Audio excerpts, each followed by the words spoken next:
Whoa, Skylar, look, that's a flower. Whoa. So at this point, you want to make sure you collect all the pollen and leave no pollen behind.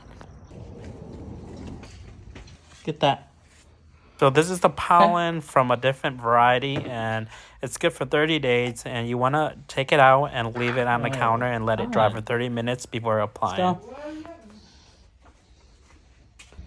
Let's go.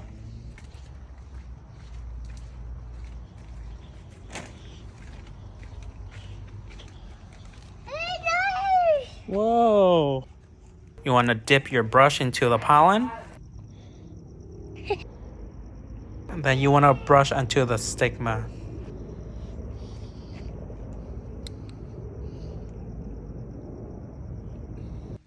Pollen can go back into the fridge after you're done.